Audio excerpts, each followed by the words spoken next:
Hello, everyone, and welcome back to English for Everyone podcast.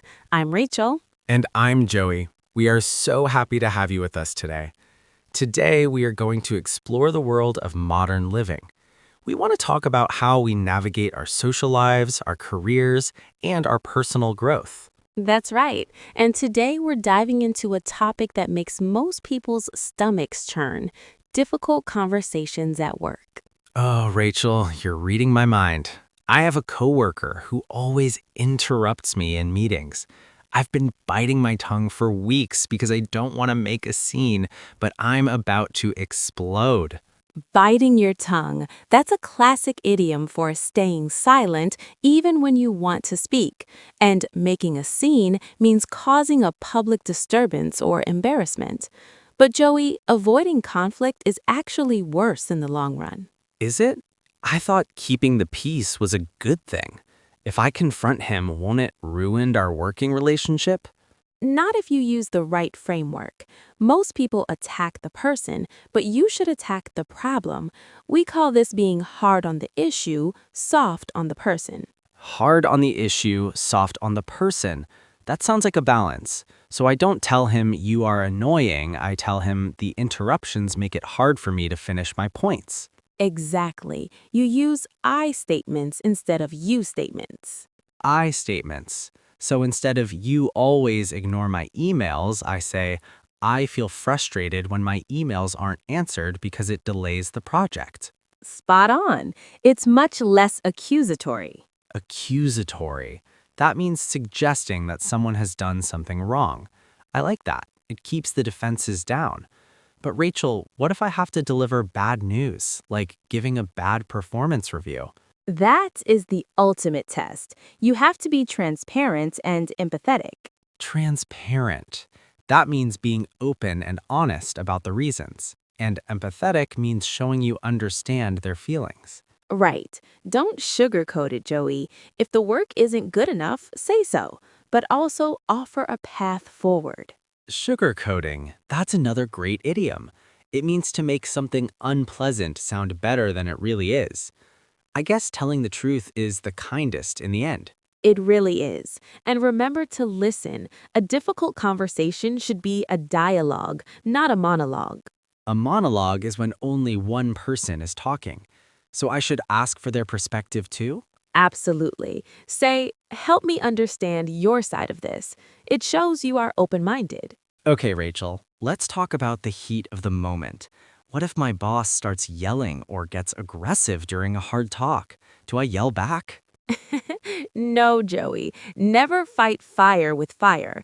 If the tension is too high, you should de-escalate the situation. De-escalate. That means to reduce the intensity, scope, or severity of a conflict or a potentially violent situation. How do I do that without backing down? You can call for a timeout. Say, I can see we are both emotional right now. Let's take a breather and revisit this in an hour. Take a breather. That means to take a short break from an activity to rest or regain one's composure. That's a lifesaver. It prevents me from saying something I'll regret. Exactly. Silence can be a power move, Joey. It gives you space to think. Space to think. I need a lot of that.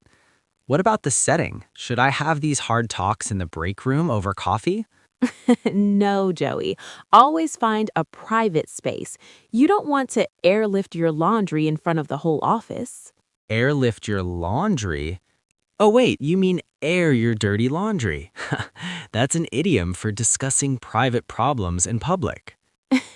Yes, you caught me. Air your dirty laundry. Keep it professional and confidential. Confidential. That means secret or private. Well, Rachel, I feel much more confident about talking to my coworker now. I'm glad to hear it. Conflict is just an opportunity for growth if you handle it with care. Handle with care. Like a fragile box. Well, I'm ready to face the music. Let's review our brave vocabulary. Vocabulary review. 1. Stomachs churn. Idiom. Meaning to feel very nervous, nauseous, or upset about something. Example. My stomach churns every time I have to give a presentation to the board of directors. 2. Biting my tongue. idiom, meaning to stop oneself from saying something that might be offensive or hurtful or that might cause a problem. Example, I had to bite my tongue when my boss took my credit for my idea. 3. Make a scene, idiom, meaning to behave in a loud, angry, or emotional way in a public place.